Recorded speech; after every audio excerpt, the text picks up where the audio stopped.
entrer dans mon cœur pour établir en moi la véritable foi, un pouvoir divin capable de tout. Pour moi, tu as fait mouvoir ta divinité. Tu m'as rempli du Saint-Esprit, le corps de la présence éternelle de l'Éternel Dieu et de sa manifestation divine dans les saints. Tu as établi en moi ton trône de gloire, afin de régner dans ma vie. Seigneur Jésus, tu vis en moi. C'est toi le mystère de ma vie. Amen. Shalom à toutes et à tous. Que la grâce de l'Éternel vous soit abondamment accordée et que l'Éternel Elohim, notre Dieu et notre Père, vous bénisse richement de partout où vous êtes, de partout où vous nous regardez. Moi, c'est votre admirable frère, l'admirable évangéliste Olivier Ruffin Moani, homme de Dieu. Je suis homme de Dieu. Je suis devant vous pour vous prêcher la parole de Dieu dans le cadre de la nouvelle formule de nos émissions Mbangoudoulou sur YouTube. Et selon cette formule, chaque numéro d'émission a 4 vidéos. Les 3 premières vidéos sont consacrées uniquement à la traduction en français, en lingala et en munukutuba ou kikongo de l'État que moi j'appelle kikongo national. Nous sommes dans le cadre de l'émission 39 et le cantique concerné c'est Zulu Tukwenda. Alors nous passons à la phase de la prédication. Déjà dans le refrain, l'enfant de Dieu est en train de confesser que j'irai au ciel. J'irai au ciel. C'est ce qui devait être la pensée centrale de toute personne qui vient à Christ, de toute personne qui fréquente l'Église. Dans Matthieu 6, le verset 33, le Seigneur Jésus-Christ dit, il déclare, « Cherchez premièrement le royaume des cieux », c'est-à-dire cherchez d'abord à gagner le royaume des cieux. Cherchez d'abord à être citoyen dans le royaume des cieux. Cherchez d'abord à inscrire votre nom dans le livre de vie. Dans Luc 10, le verset 17, on peut aller jusqu'au verset 19.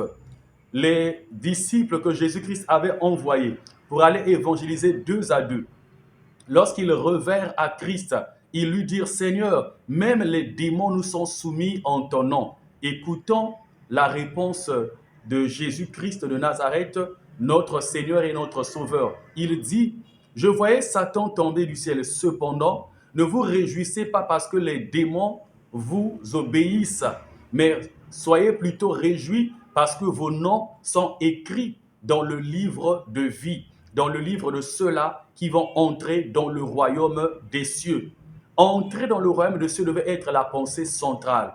Lorsque nous venons à Christ, lorsque nous fréquentons les églises, même les hommes de Dieu, n'oublions pas, il y a des hommes de Dieu qui ne sont pas encore sauvés. Cela est illustré dans Matthieu 7, le verset 21 et 22. Tous ceux qui me disent Seigneur, Seigneur, n'entreront pas tous dans le royaume des cieux. Seulement ceux-là qui font la volonté de mon Père. Verset 22. En ce jour-là, plusieurs me diront, nous avons prophétisé par ton nom. Nous voyons la catégorie des prophètes. Nous avons chassé des démons en ton nom, ceux qui font des délivrances. Nous avons opéré beaucoup de miracles en ton nom. Et le Christ leur dira ouvertement, je ne vous ai jamais connu, vous qui commettez l'iniquité. Donc il y a plusieurs hommes de Dieu qui ne sont pas sauvés. L'iniquité peut être par rapport à leur marche. L'iniquité peut être par rapport à la doctrine. L'iniquité peut aussi être par rapport aux pratiques qui n'ont rien à voir avec la sainte doctrine, avec le christianisme qu'on vient joindre, qu'on vient coller, qu'on vient accommoder à la sainte doctrine ou au christianisme et que l'on fait passer pour une révélation, que l'on fait passer pour une dimension nouvelle, spirituelle, alors qu'en réalité, ce qui est transmis, ce qui est prêché n'a rien à voir avec Dieu. Alors dans le cantique Zulu Tukwenda, déjà dès le premier couplet, il est dit que dans le ciel, il n'y a pas de péché. Dans le ciel, il n'y a pas de péché. Donc, dans le ciel, il n'y aura pas de pécheur. Parce que chaque pécheur qui va entrer dans le royaume des cieux va apporter le péché. Et donc, finalement, dans le ciel, il y aura le péché en ce moment-là. Mais il nous est dit que dans le ciel, il n'y a pas de péché. Alors, nous nous rappelons pour nous qui lisons la Bible, ou pour celles et ceux qui lisent la Bible, que l'Éternel, lorsqu'il a sorti le peuple d'Israël de l'Égypte, c'est-à-dire du monde, c'est-à-dire de la mort, c'est-à-dire du monde des ténèbres, il leur a donné les lois. Et le peuple d'Israël marchait conformément aux lois de l'Éternel, aux lois de Yahvé. Et lorsqu'il y avait le mal, l'Éternel ordonnait qu'on ôte le mal du milieu d'Israël, qu'on ôte le rebelle du milieu d'Israël, qu'on ôte le faux prophète du milieu d'Israël, qu'on ôte l'impie du milieu d'Israël, parce que Israël, vu dans ce sens-là, était l'image du royaume des cieux. Donc, dans le ciel, il n'y a pas de péché. Mais c'est sur la terre qu'il y a toutes sortes de péchés. Déjà, dans Apocalypse 21, le verset 27, il est dit « Il n'entrera chez elle rien de souillé, ni personne qui se livre à l'abomination et au mensonge. Il n'entrera que ceux qui sont inscrits dans le livre de vie de l'agneau. Il n'entrera dans le ciel rien de souillé. » Voilà pourquoi quand Jean-Baptiste vient sur la terre, Matthieu 3, le verset 2, il dit « Répentez-vous, car le royaume des cieux est proche. » Quand le Christ lui-même vient sur la terre, Matthieu 4, le verset 17, sa première prédication, il dit « Répentez-vous, car le royaume des cieux est proche. » Pourquoi? Mais parce que dans le ciel, il n'y a pas de péché. Parce que dans le ciel, il n'y a pas de péché. Le Dieu du ciel est un Dieu saint. Le Christ du ciel est un Christ saint. Le Seigneur du ciel est un Seigneur saint. L'Esprit Saint du ciel est un Esprit saint. Les êtres célestes, les anges qui sont dans le ciel, ce sont des créatures saintes. Et tous les symboles, le paysage du royaume des cieux est un paysage reflétant la sainteté. C'est un paysage qui témoigne de la sainteté de Dieu. Voilà pourquoi quiconque veut entrer dans le royaume des cieux doit se séparer du péché. Apocalypse 21, le verset 7 et 8. Celui qui vaincra héritera ces choses. Je serai son Dieu et il sera mon fils ou ma fille. Mais pour les lâches, les incrédules, les abominables, les meurtriers, les impudiques, les enchanteurs, les idolâtres et tous les menteurs, leur part sera dans les temps ardents de feu et de soufre, ce qu'est la seconde mort. On peut aussi lire Apocalypse 22, le verset 14 et le verset 15. Heureux ceux qui lavent leurs robes afin d'avoir droit à l'arbre de vie et d'entrer par les portes dans la ville. Les portes ou la porte, c'est le Christ. C'est la porte de la foi. C'est la porte qui consiste à recevoir Jésus-Christ comme Sauveur et Seigneur. Le verset 15.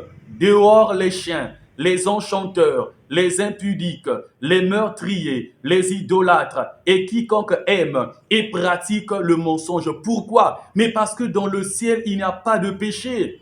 Et le ciel, ce n'est pas le lieu des pécheurs. Mais par contre, c'est sur la terre qu'il y a toutes sortes de péchés. Dans Genèse 6, le verset 5, il nous est dit que tous les jours, chaque jour, les pensées de l'homme, les pensées des hommes et femmes, grands et petits, vieillards et enfants, les pensées de l'humain étaient essentiellement tourné vers le mal. Et l'on commettait du temps de Noé, et même dans Sodome et Gomorrhe, toutes sortes de mal, toutes sortes de péchés, et les péchés les plus abominables, les péchés les plus répugnants.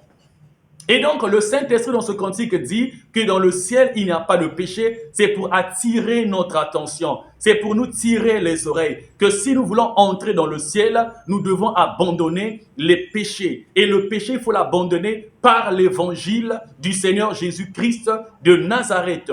Les péchés ou le péché, il faut le renoncer ou l'abandonner au nom de Jésus-Christ, le seul et l'unique sauveur du monde. Car c'est par ce nom-là que nous avons le pardon des péchés. C'est par ce nom nom-là que nous sommes purifiés. C'est par la foi en ce nom, le nom tout-puissant du Seigneur Jésus-Christ de Nazareth, que nous sommes sanctifiés, que nous sommes baptisés dans le Saint-Esprit. C'est en ce nom que l'accès dans le royaume des cieux est accessible et je dirais même largement accessible.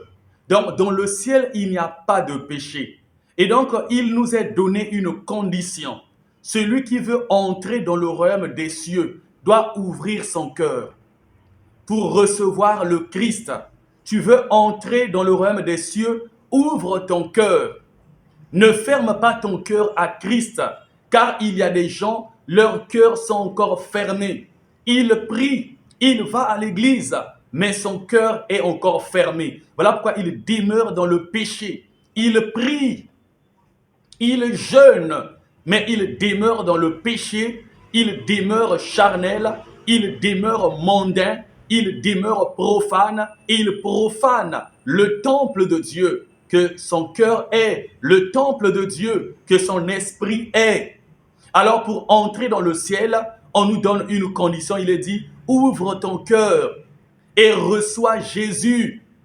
Ne reçois pas un ange, ne reçois pas un homme, ne reçois pas une femme, qu'elle soit spirituelle ou pas, ne reçois pas un totem, ne reçois pas les ténèbres, mais reçois Christ si tu veux être sauvé. Ouvre ton cœur, ne reçois pas le visionnaire de ton église, ne reçois pas un apôtre, ne reçois pas un prophète, ne reçois pas dans ton cœur un évangéliste, un pasteur, ne reçois pas un docteur de l'évangile ou des saintes écritures. Ne reçois pas non plus ton église, mais reçois Christ. À travers ton église, reçois Christ. À travers le docteur, reçois Christ. À travers l'évangéliste, reçois Christ dans ton cœur. À travers l'apôtre, le prophète, reçois Christ. À travers les prédicateurs, reçois Christ. Mais ne reçois pas un autre Dieu, ne reçois pas une autre créature. Reçois Christ si tu veux être sauvé, car c'est lui qui est le chemin qui mène au royaume des cieux. C'est lui qui est le chemin qui mène au Père. Et c'est lui le royaume des cieux. Le royaume des cieux est incarné par Christ. Celui qui reçoit Christ reçoit en lui le royaume des cieux. Alors il nous est dit, tu veux entrer dans le royaume des cieux, reçois Jésus-Christ de Nazareth. Convertis-toi, c'est-à-dire viens à Christ et réponds-toi, c'est-à-dire regrette, abandonne tes péchés et viens à Christ. Renonce au monde, renonce aux ténèbres, renonce à la magie, renonce au fétiche, renonce à l'occultisme, renonce au satanisme, reçois Christ et Christ entrera dans ton cœur. Dans Matthieu 21, le verset 12 et 13, le Christ prit un fouet et il renversa les tables, il renversa les commerces des gens, il chassa dans le temple de l'Éternel ceux qui avaient souillé le temple de Dieu, ceux qui avaient transformé la nature et l'état du temple de Jérusalem. Alors si tu reçois Christ, il va chasser de toi les ténèbres, il va chasser de ta vie le mal, il va chasser de ta vie les malédictions, les blocages, les démons, les totems, la sorcellerie. Il va tout chasser lorsque tu refuses d'ouvrir ton cœur. Donc tu te plais à entretenir le mal, à entretenir et à chérir le diable, à entretenir les ténèbres, à entretenir et à chérir le péché. Mais tu vas demeurer dans les ténèbres et ta finalité, après ta vie sur terre, ça sera le ciel. Même si selon ta façon de voir, tu penses que tu iras au ciel, le ciel est pour ceux-là qui ont ouvert leur cœur à Christ. Ouvre ton cœur et reçois le Christ. Tu dois avoir cette pensée, cette soif. Regardons même le voleur à la croix, celui qui était à la droite du Seigneur. Il a eu soif du royaume. Il a pensé au royaume et il a fait la demande à Christ. Il a ouvert son cœur à Christ parce que Christ sonde les cœurs et les reins. Alors il a dit à ce voleur, aujourd'hui toi et moi, nous serons au paradis. Est-ce que toi, Est-ce que toi, tu ne peux pas faire la même chose? Est-ce que à toi, Christ l'a déjà dit? Es-tu sûr qu'après ta vie sur la terre, même si tu pries, même si tu as une grosse Bible comme la mienne, es-tu sûr d'entrer dans le ciel? Es-tu sûr quand quelqu'un est né de nouveau, quand quelqu'un est du royaume des cieux, vivant d'abord sur la terre, même sa vie témoigne? On n'est pas sauvé par nos œuvres. On est sauvé par la foi en Jésus-Christ. Mais nos œuvres témoignent que nous sommes nés de nouveau. Parce que avant Christ ne peut pas être égal à après Christ. Avant le baptême ne peut pas être égal à après le baptême. Avant le baptême, on était pécheurs. On vivait dans le péché. C'était notre vie. C'était notre témoignage. Lorsqu'on vient à Christ, on reçoit le baptême. Nous menons la vie de Christ qu'on appelle la sanctification, qui consiste à se séparer du mal, qui consiste à se purifier, à se sanctifier des souillures du monde, des souillures de la chair, à vivre et à demeurer dans la sainteté, à vivre et à manifester la sainteté de Dieu. Parce que lorsqu'on vient à Christ, c'est sa sainteté qui entre en nous et c'est celle qui doit grandir, qui doit couvrir notre vie, notre langage, notre témoignage, notre comportement, nos actions et nos comportements. Est-ce que à toi, le Christ l'a déjà dit, es-tu sûr qu'aujourd'hui, si tu meurs, tu iras dans le royaume des cieux? Il faut chercher le royaume des cieux. Le jeune homme riche, Luc 18, est venu auprès du Christ. Il a dit, bon maître, que dois-je faire pour entrer dans le royaume des cieux? Même si lui, il pensait que l'entrée dans le royaume des cieux était à la manière dont il pensait, lorsque Christ lui a dit, vends tout ce que tu as et viens, suis-moi. Alors tu auras une place dans le royaume des cieux. Il a refusé. Plusieurs personnes refusent le royaume à cause de leur richesse. Plusieurs personnes refusent le royaume. Pourtant, ils veulent y entrer. Ils sont dans l'église. Ils sont là avec nous. Ils veulent entrer dans le royaume. Ils déclarent même qu'ils sont fils ou filles du royaume. Mais en vérité, leur amour, au-delà de l'amour de Dieu, sur les richesses, sur le monde, sur ce qu'ils ont, sur leur élévation, sur leur poste, les empêche à accéder au royaume. Ce jeune homme riche, il était croyant. Ce jeune homme riche respectait littéralement, voilà, à vue d'œil, les 10 commandements et d'autres prescriptions divines au peuple de Dieu, à Israël. Ce jeune homme-là s'était approché de Christ, l'image de l'église universelle ou même locale, parce que Christ était en Israël. Il s'est approché, il a parlé avec Christ, mais dans son cœur, il a refusé d'abandonner ce qu'il avait et de venir à Christ. Il avait refusé. Plusieurs personnes refusent à cause de leur amitié, à cause de leurs relations, à cause des avantages dans certains milieux, dans certains péchés. Ils refusent de venir à Christ. Ils refusent d'obéir à Christ. Mais au moins ce jeune homme-là était venu auprès de Christ pour lui demander « Que dois-je faire pour hériter le royaume des cieux ?» Dans ce monde-là, le péché nous entoure, comme le deuxième couplet le dit. Le péché nous entoure, mais il faut désirer d'aller vers Christ, désirer d'aller dans le royaume et demander à Christ la force.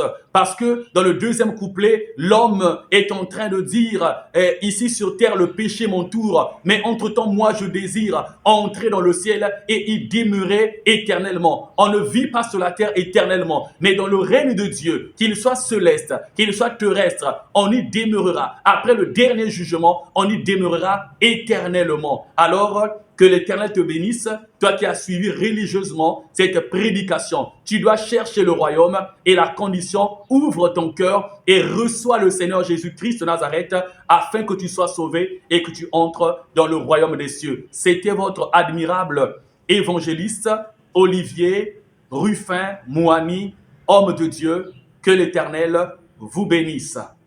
Mbangudule mikunga kele mbote, mbangudule mikunga kele kinze na iswe yangalala. Tu as établi en moi ton trône de gloire afin de régner dans ma vie. Seigneur Jésus, tu vis en moi. C'est toi le mystère de ma vie. Amen.